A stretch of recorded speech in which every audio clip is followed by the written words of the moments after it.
Em um país da Europa, não interessa qual era, mas era em um país da Europa, tinha uns prédios muito altos. E aí um cara pegou uma corda e amarrou no lugar mais alto, de um lado do prédio e do outro.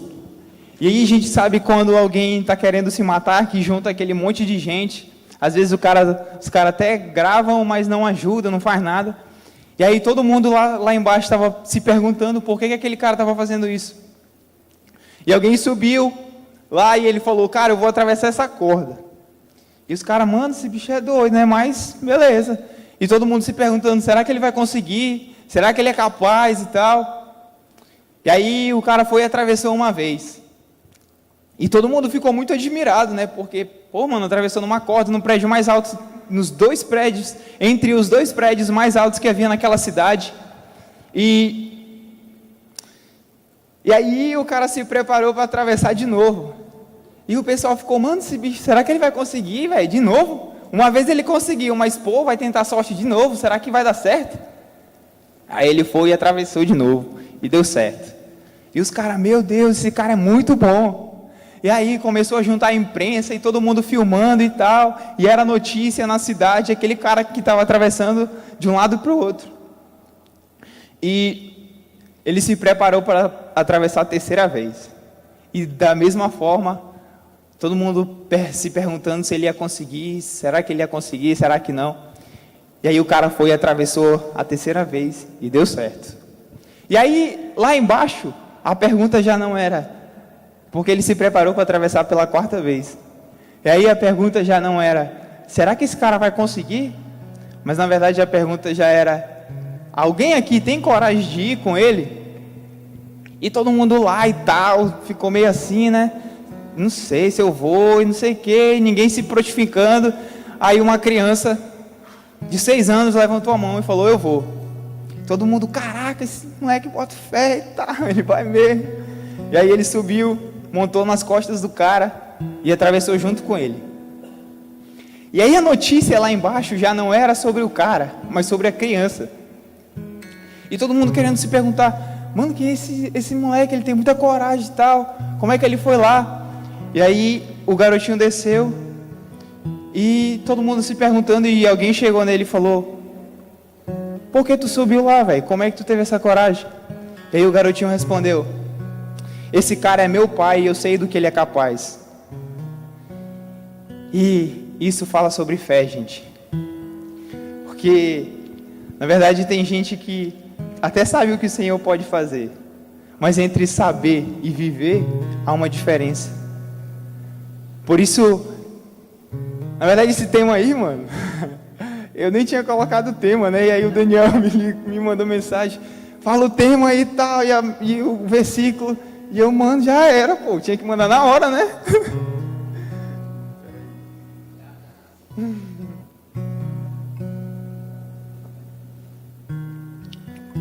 E eu, velho, fé nos primeiros dias.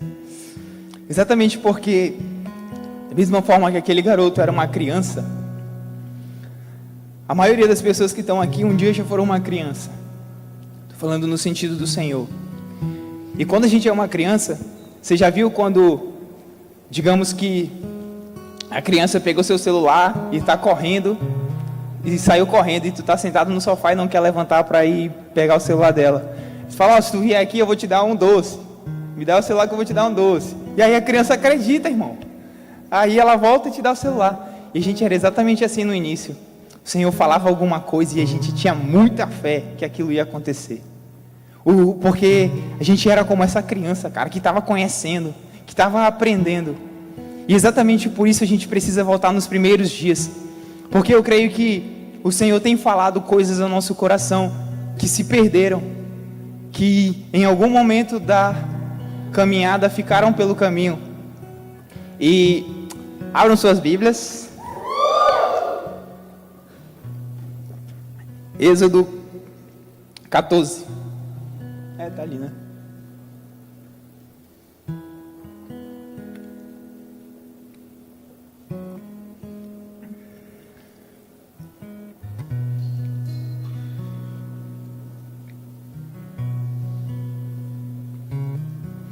Amém?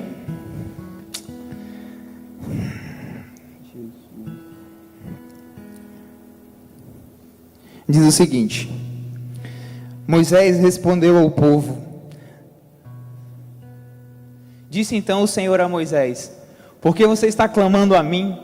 Diga aos israelitas que sigam avante. Erga sua vara e estenda a mão sobre o mar, e as águas se dividirão para que os israelitas atravessem o mar em terra seca. Meu Deus. Gente, olha isso aí que aconteceu. Vocês imaginem esse cenário. Porque é muito comum a gente criticar o povo do deserto. E cada vez mais eu tenho convicção que não mudou nada, mano. A gente continua a mesma coisa. Mas até que entendendo algumas coisas novas, só que a gente continua moscando, errando, da mesma forma que eles erram. E os caras gostam, né? Ó, é o seguinte, quando eu for falar testemunho, mano, é certeza que vai sair alguma gíria. Porque é impressionante. Eu não sei porque eu não consigo, tá ligado? Meu Deus. Eu não sei porque eu não consigo, mas é tipo assim, na hora que eu tô falando alguma história, fica de boa, não tem? Mas é. E aí, a gente não muda nada, velho, dos caras do deserto.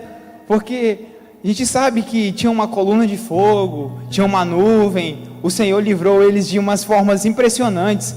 Mas quantos de nós já tivemos experiências, às vezes, do mesmo tamanho, na mesma proporção dessas pessoas, e com o passar do tempo, a gente se acostuma com isso e nem se lembra mais?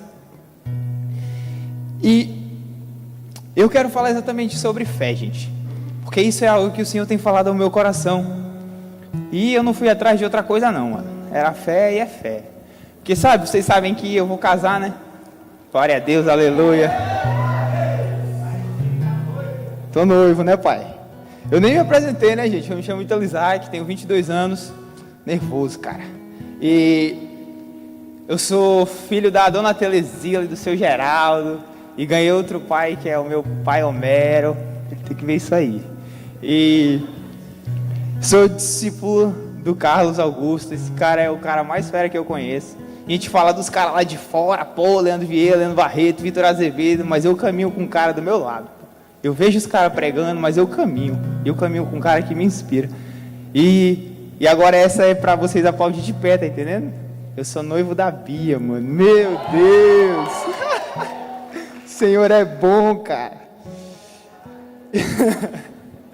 E aí, o povo do deserto vivia assim, gente.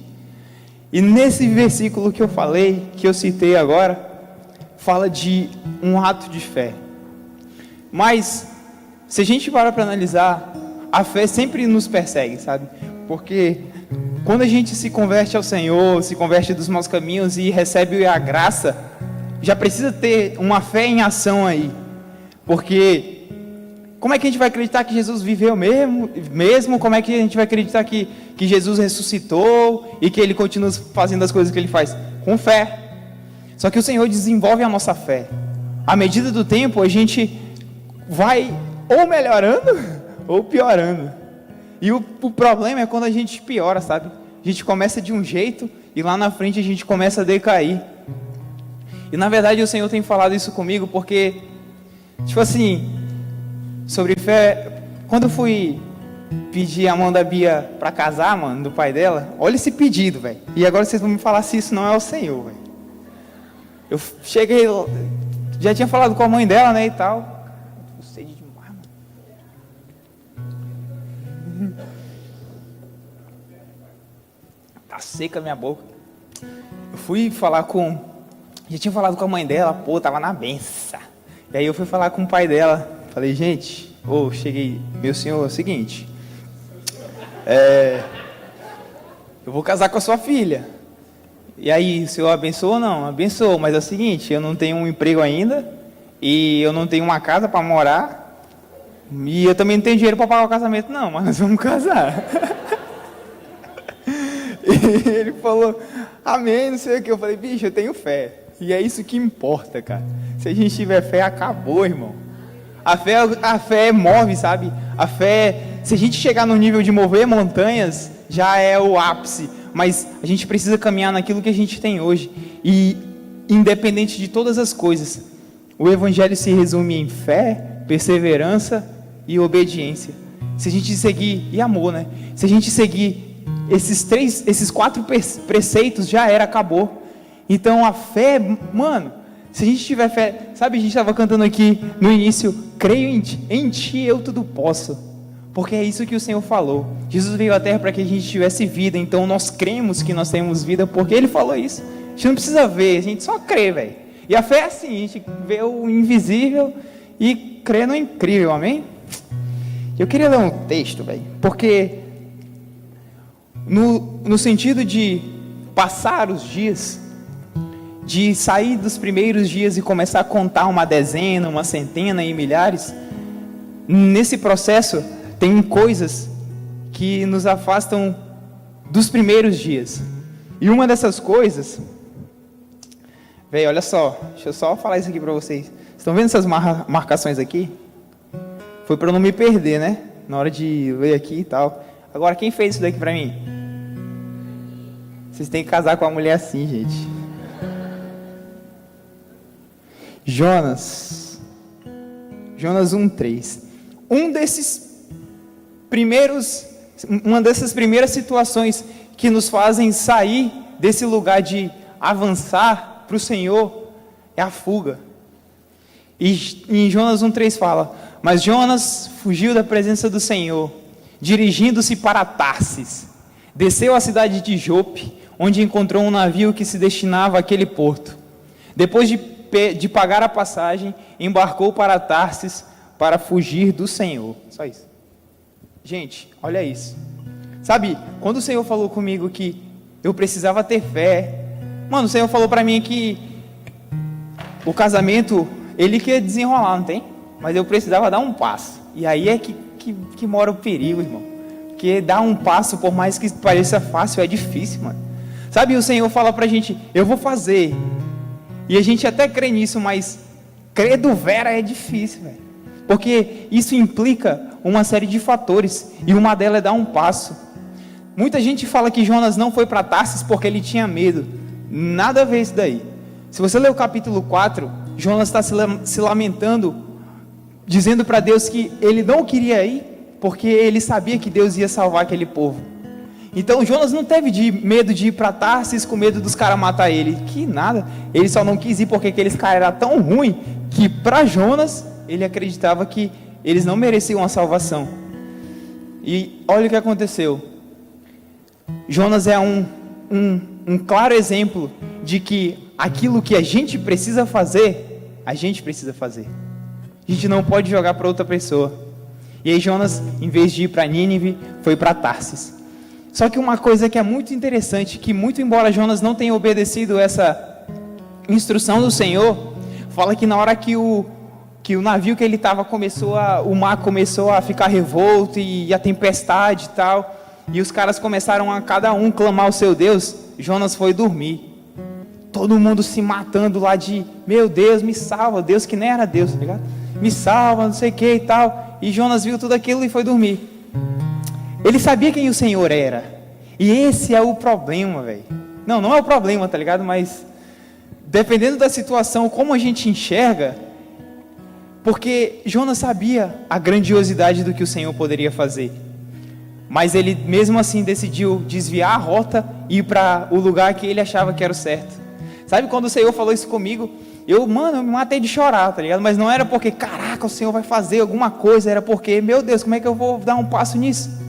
Como é que eu vou ter fé para acreditar que uma coisa dessa pode acontecer? E eu nem falei nada para ninguém durante uns dias, não tem? Fiquei sozinho, porque eu estava pensando, caraca, será que eu vou para Nínive ou eu vou para Tarsis, mano? E isso é algo que a gente faz sempre, sabe? O Senhor dá uma direção para a gente. E a gente não tem medo de seguir essa direção, só que a gente prefere fugir. Pelo que ela vai causar. Ela ia causar vida na vida de outras, na morte que outras pessoas estavam vivendo. E Jonas decidiu ir para outro lugar. Então a fuga não é uma alternativa, sabe? Fugir não é uma alternativa. A gente precisa continuar e permanecer, amém, gente? Mas lá na frente eu vou falar alguma coisa sobre Jonas muito interessante. Cara, vocês creem que no final vai dar tudo certo? Vai dar certo, mano. No final vai dar certo. Na moral.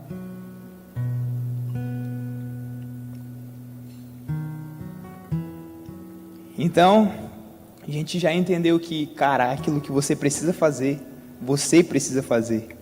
Não é o seu discipulador que vai fazer por você, não é o seu líder, não é sua mãe, seu pai, seja lá quem for, é você que precisa fazer. Amém, gente? Vamos fazer então, velho. Vamos fugir não, vamos pra cima, mano. Porque se a gente sabe que no mar revolto o Senhor pode parar e a gente até pode dormir, enquanto as outras pessoas estão tudo se matando lá, meu Deus, o que vai acontecer? Então a gente sabe que Ele é e vamos pra cima, boy. Eu esqueci que eu ia falar. João 10:1. Aleluia.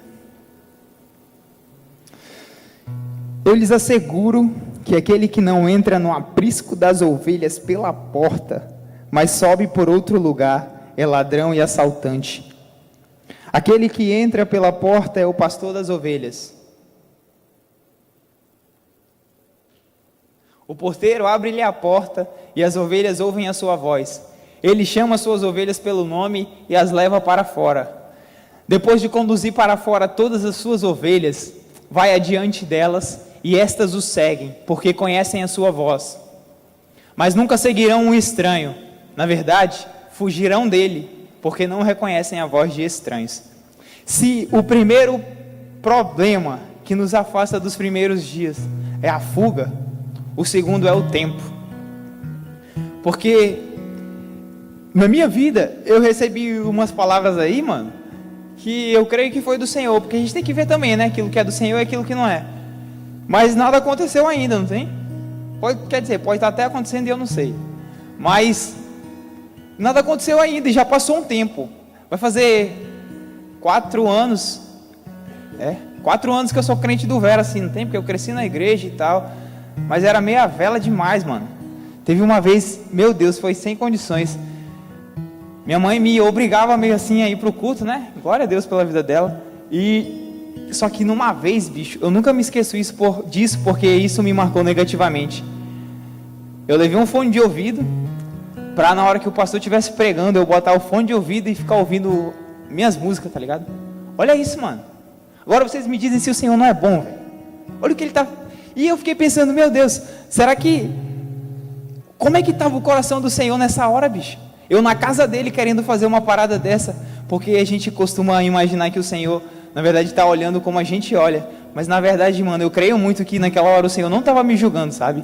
Ele estava, na verdade, olhando para o nosso coração, para o meu coração e falando, meu Deus, tu está na minha casa, mas uma hora vai dar certo, velho. Uma hora vai dar certo. E é assim com a gente, bicho. Se tem alguém aqui que vem para Roots, porque uma coisa que eu desacreditava um pouco, né? Que tinha gente que vinha para cá para desenrolar um corre aí e sair fora depois. Tá ligado, né, que eu tô falando vocês? Eu desacreditava disso, mano. Para mim isso era impossível, não tem... Pô, mano, como é que um cara vai para a igreja para querer arrumar uma gata e tal? Mas acontece, mano. Acontece. Não aqui, em nome de Jesus. Aqui não. Mas, cara, se você tá assim, o Senhor tá olhando pro seu coração e uma hora vai dar certo, velho. O pastor, ele é o bom pastor e ele deixa as 99 por uma pelo seu coração. Não interessa o que você tá fazendo ou deixou de fazer, amém? E o tempo, desses versículos que eu li, Jesus estava falando sobre as ovelhas. Posso descer aqui? Posso não, né? Posso? O cara da câmera aí, posso, né? Jesus estava falando sobre as ovelhas. E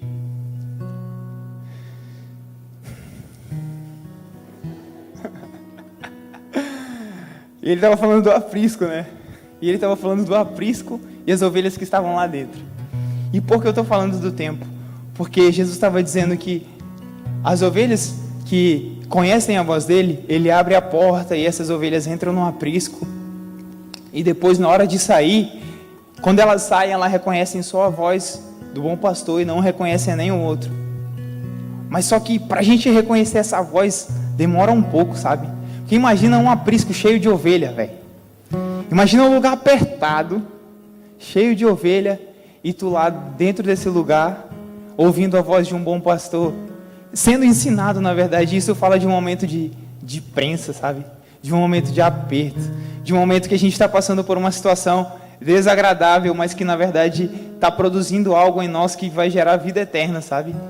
E nessa hora, quando a gente passa por essa situação, ouvindo a voz do bom pastor, quando a gente sai de lá, velho, a gente sai preparado para o propósito, porque a gente sai ouvindo somente a voz dele, e isso é fé, porque se você está ouvindo a voz de alguém, mesmo que não esteja vendo, mas a Bíblia fala que a fé vem pelo ouvir, então você está gerando fé no seu coração, e naquele momento mais embaçado, mais difícil, na verdade você está sendo espremido por um monte de ovelha, sendo preparado para na hora que você sair, você ouvir só a voz do bom pastor. E na hora que você sai, cara, já era, irmão. Você sai preparado, bicho. Só que a gente precisa passar por esse tempo.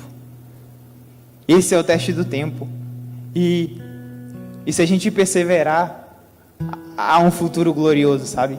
Há uma recompensa para aqueles que perseveram no Senhor. Por isso que a perseverança é algo muito precioso na vida do crente, do discípulo.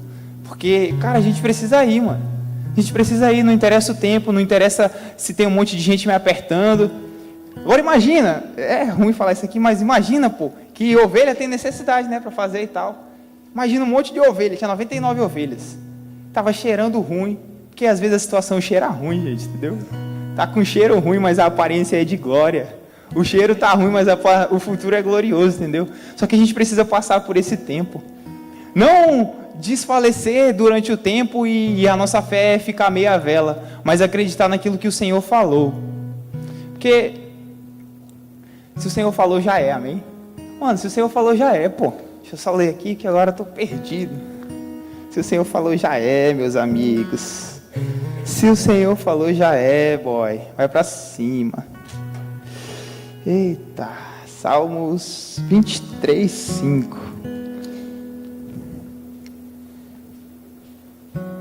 É isso. Preparas um banquete para mim, à vista dos meus inimigos. Tu me honras, ungindo a minha cabeça com óleo e fazendo transbordar o meu cálice. Sei que a bondade e a fidelidade me acompanharão todos os dias da minha vida, e voltarei à casa do Senhor enquanto eu viver. Aleluia. Gente, eu queria que 4 pessoas viessem aqui na frente comigo, rapidinho. Só 4, né? 50 não. Vem cá, Kelvin. Tava fugindo do puff, né, moleque? Ó, isso aí fala de medo. Porque eu só quero falar dessas 3 coisas: fuga, tempo e medo.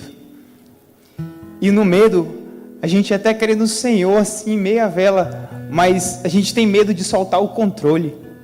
Porque quando está na nossa mão é fácil da gente mudar de canal, da gente trocar as facetas da nossa vida com aquilo que a gente acha certo. Mas quando a gente entrega o controle, isso envolve sair do medo, sair dessa posição de medo.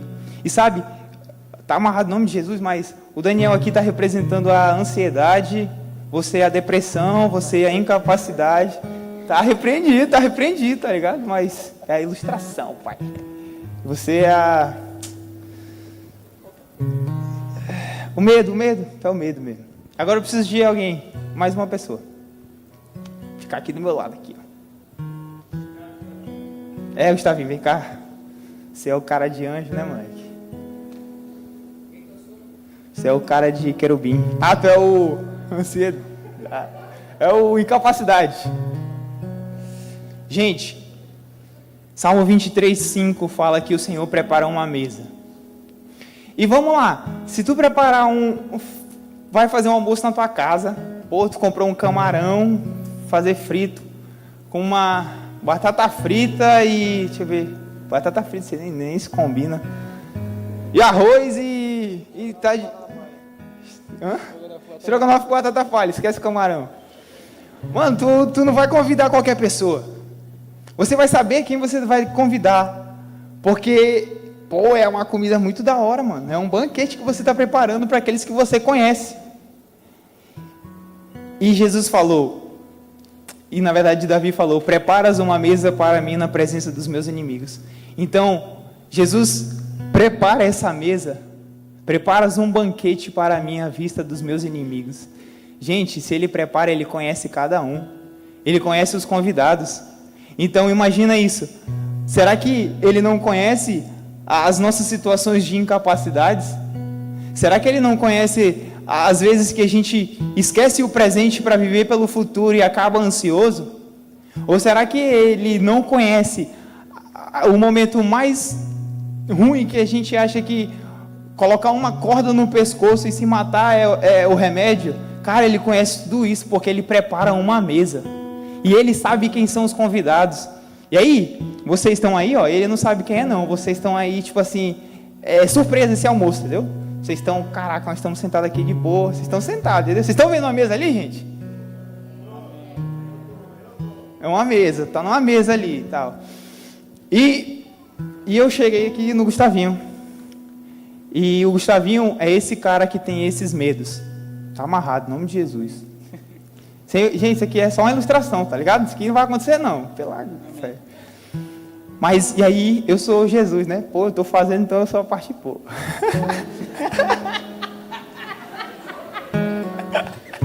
Eu que mandei aqui hoje, pai. E aí, esses caras estão esperando o Gustavinho muito ansioso, sabe? Eles estão, caraca, ele vai chegar a qualquer momento ele chega. E aí, a gente chegou, e vocês estão aí felizão, tá ligado? Porque o Gustavo chegou. Mas o Gustavo está de frente para aquilo que são os maiores inimigos que ele sente nesse momento, sabe? Pô, mano, isso aqui é sério, cara. Ele está de frente para os piores inimigos que ele tem na vida dele. Só que, sabe, a sequência do salmo é o seguinte: tu me honras, ungindo a minha cabeça com óleo e fazendo transbordar o meu cálice. E aí nós estamos sentados aqui nessa mesa, num lugar que era para ser comunhão. E de fato é comunhão, porque Jesus está. E aí, na verdade, o Gustavo não está olhando para esses inimigos. Porque se ele fizer o seguinte, olhar para mim, e aí Jesus vai falar para o Gustavo: cara, eu tenho as palavras de vida eterna.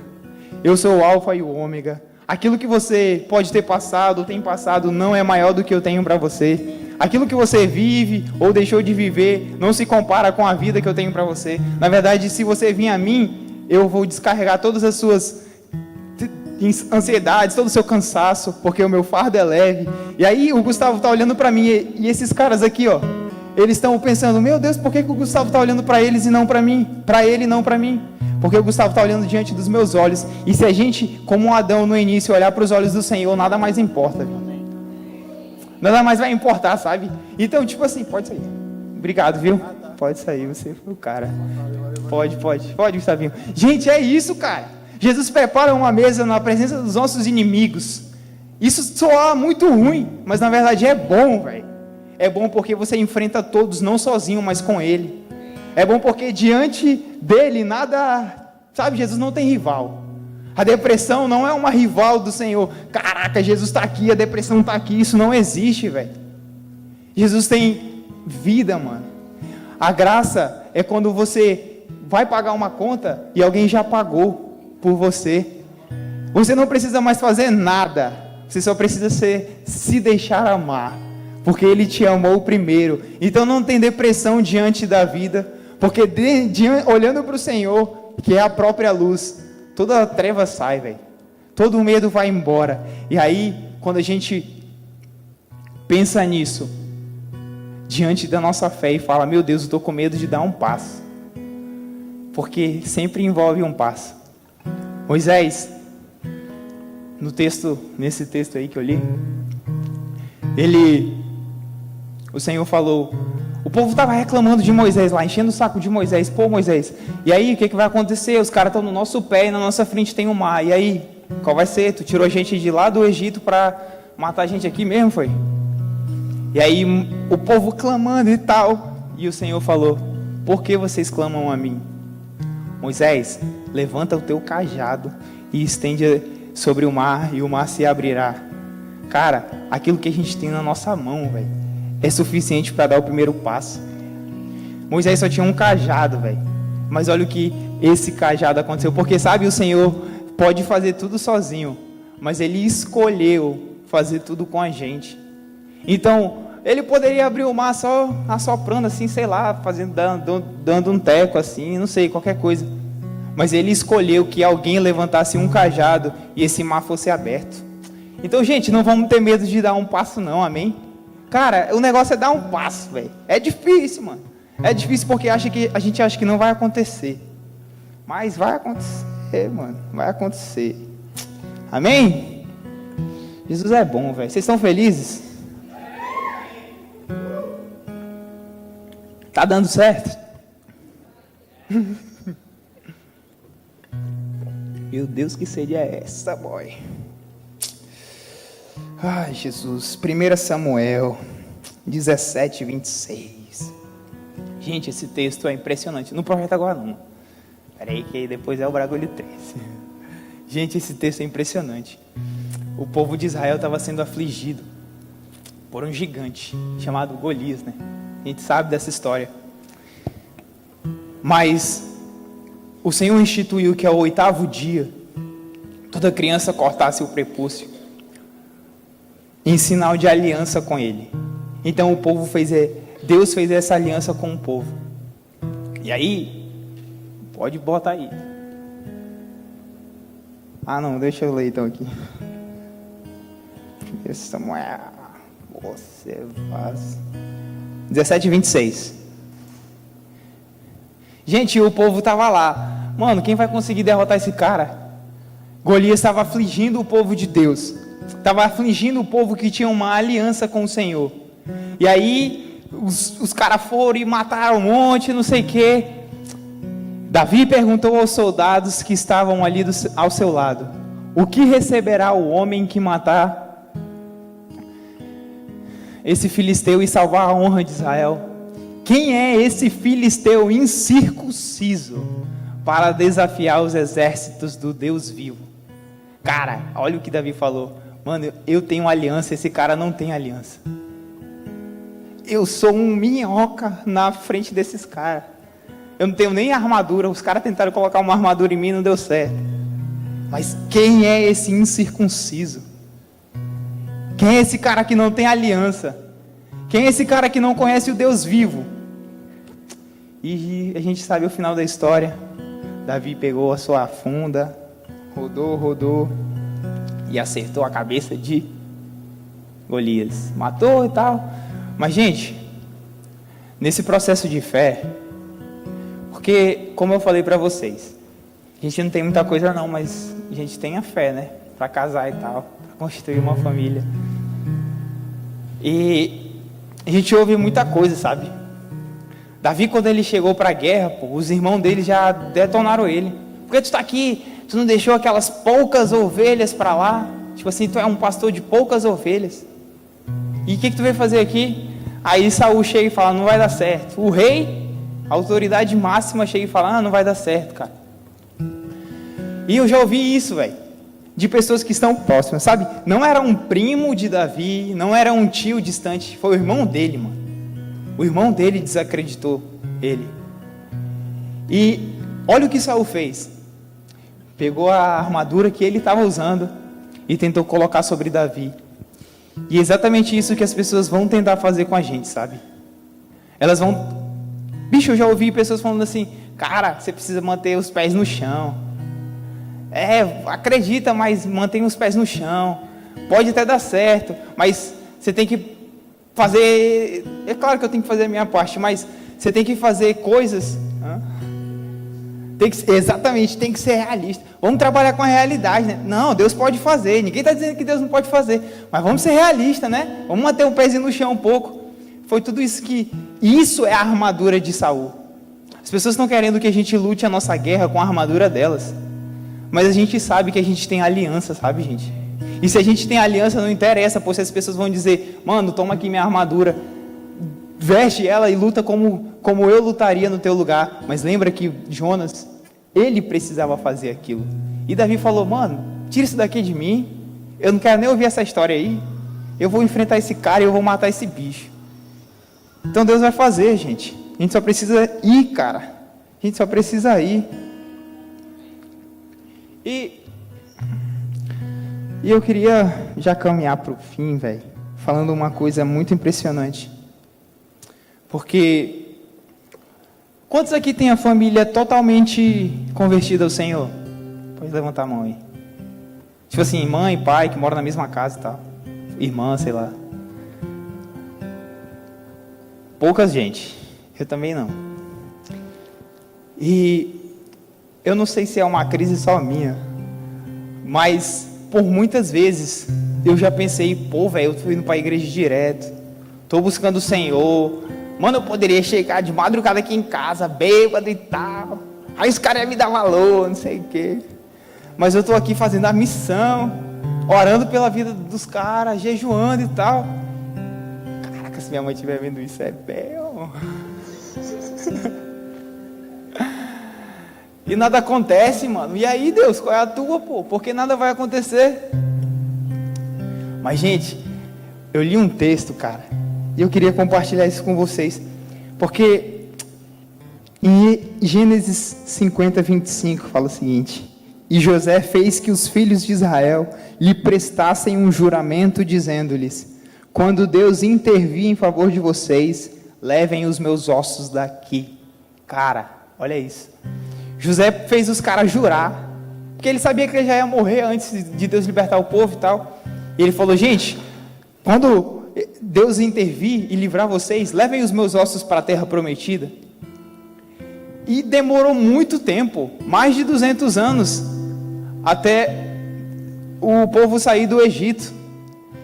E no dia que o povo estava caminhando para sair do Egito, Moisés se lembrou do juramento que os filhos de Jacó tinham feito a José. E aí ele foi e buscou os ossos de José. Véi, olha isso aqui, mano. Moisés tinha milhões de pessoas para ele cuidar, vivas, pessoas vivas. A gente tem alguns discípulos, tem alguns liderados e tal, vivos e tal, no sentido de conhecer o Senhor, de ter a vida nele. E Moisés tinha milhões de pessoas. E ele se lembrou de ossos de um cara. E quanto tempo o povo caminhou no deserto? 40 anos. Moisés carregou os ossos de uma pessoa por 40 anos. E nem acabou ali, porque Josué ainda assumiu. E depois José foi enterrado em Sicar, lá onde Jesus se encontrou com a famosa mulher samaritana. Mas o que eu queria deixar é que quem está vivo sabe para onde está indo. Quem está vivo sabe o propósito, o final do propósito, o final do processo e aonde você vai chegar. Mas, e por isso, cara, a gente precisa carregar esses mortos, sabe? Tem gente que está morto do nosso lado, pô, a gente precisa juntar essa ossada e botar nas costas. E caminhar, velho. E caminhar, porque a gente está vivo e a gente sabe para onde essas pessoas podem ir. A gente sabe o futuro que o Senhor tem para essas pessoas. E não interessa o tempo, mano. Não interessa o tempo, sabe? Porque Moisés nem conseguiu enterrar o cara, velho. Só no deserto foram 40 anos. Mas se a gente perseverar, velho, a gente sabe o final disso. A gente sabe para onde ela vai levar, porque é uma promessa do Senhor. Eu e minha casa serviremos ao Senhor, amém, gente? Então vamos perseverar, cara.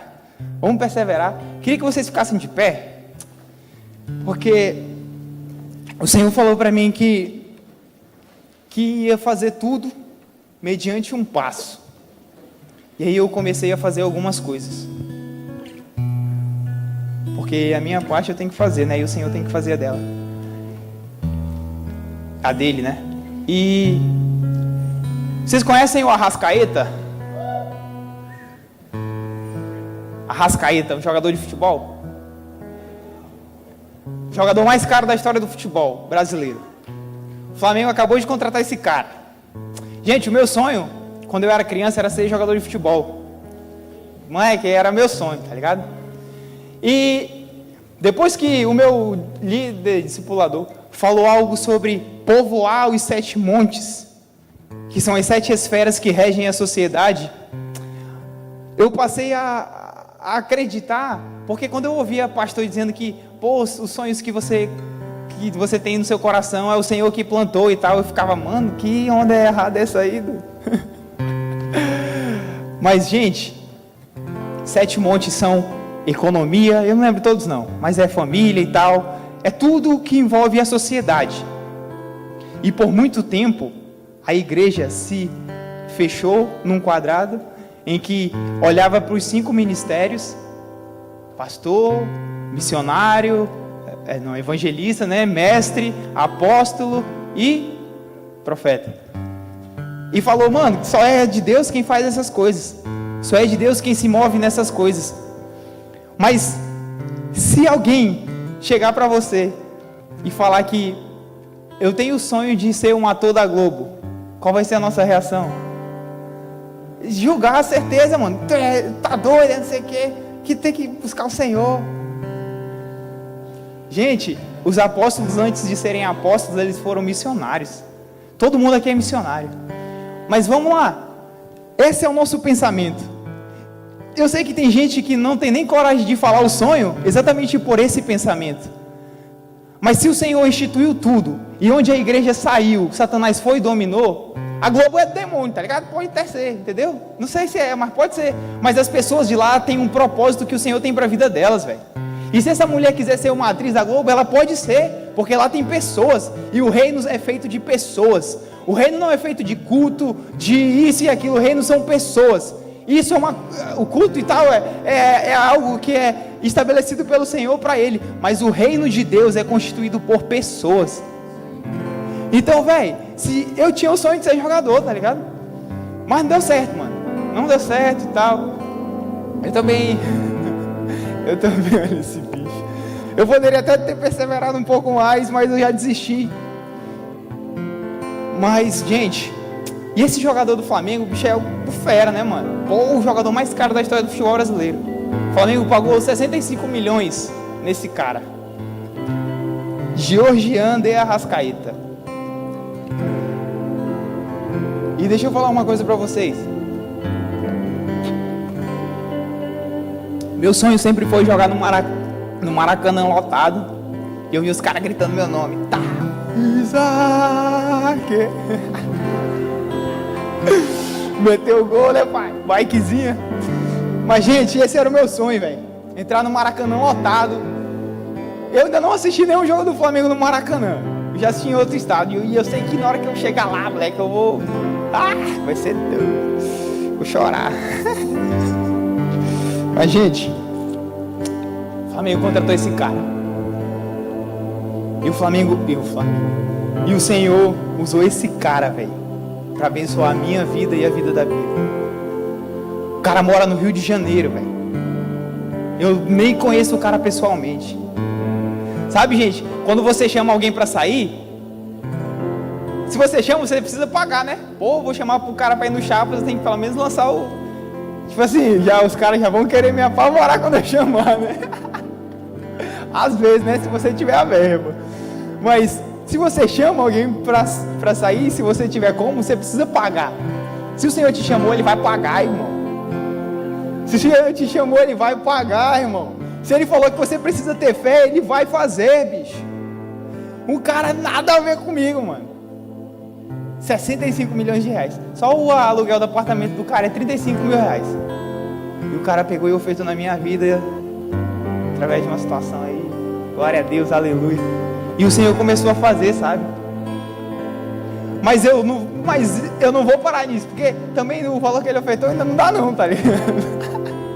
Ainda tem uma situação inteira pela frente, de muita velha. Mas, gente, o Senhor faz, gente. A gente precisa caminhar em fé, cara.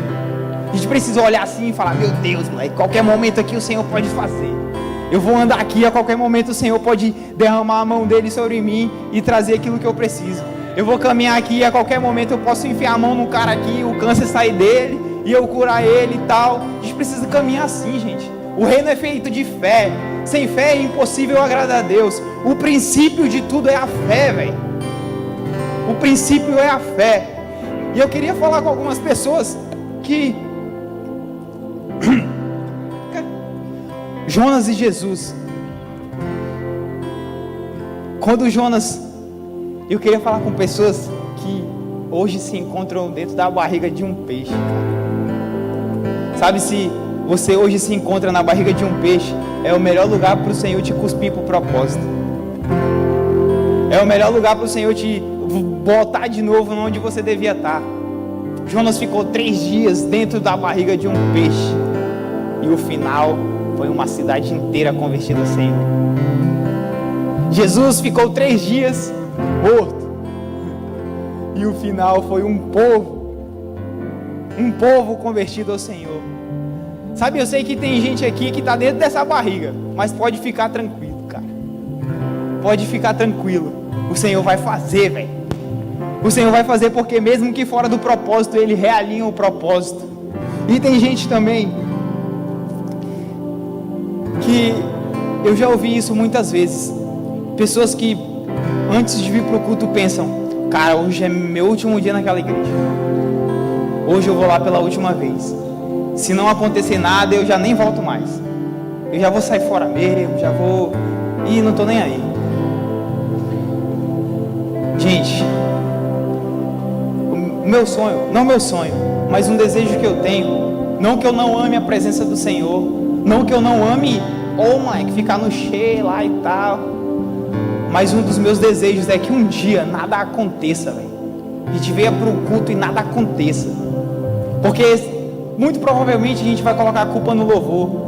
Pô, os caras não estão bem, mano, os caras não estão fazendo jejum não e tal, não estão buscando o Senhor, aquela palavra foi meio mal. Cara, esse é um dos meus sonhos, sabe por quê? Meu sonho não, meu desejo. Porque se nada acontecer, na verdade não precisa acontecer nada, porque já aconteceu. Jesus já morreu e já ressuscitou, velho. A gente precisa se mover na certeza de que não é pelo que eu vejo, não é pelo que acontece, mas é pelo que Ele fez. E Ele nos deu vida, gente. Então, se você está aqui pensando que é a última vez, mano, se você queria que acontecesse alguma coisa, só lamento. Pode até ter acontecido porque o Senhor faz, mas já aconteceu, cara. Já aconteceu, velho. Bora apagar essa luz aí, mano, por favor.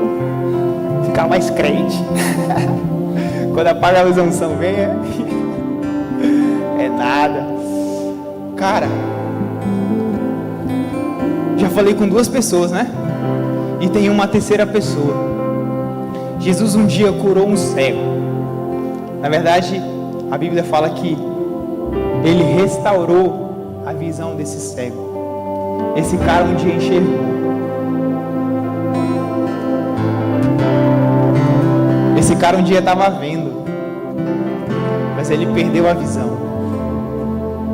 Nós precisamos voltar lá naquelas primeiras promessas, lá nos primeiros dias, e continuar enxergando, e continuar vendo, porque o Senhor tem restauração hoje, cara.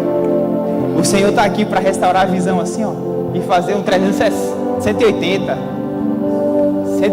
cara. 360 você volta no mesmo lugar, mas 180 fica na metade e acabou. O Senhor que faz. Quando a gente acaba, Ele começa, gente. Quando a gente acaba, Ele começa. Amém? Vamos fechar o olho então e vamos buscar o Senhor. Pense nas promessas que um dia o Senhor lançou sobre você. Pense na fé que pode estar meio abalada por causa da fuga que um dia você fez, ou por causa do medo que um dia te alcançou, ou porque você não esperou o tempo que você achava necessário.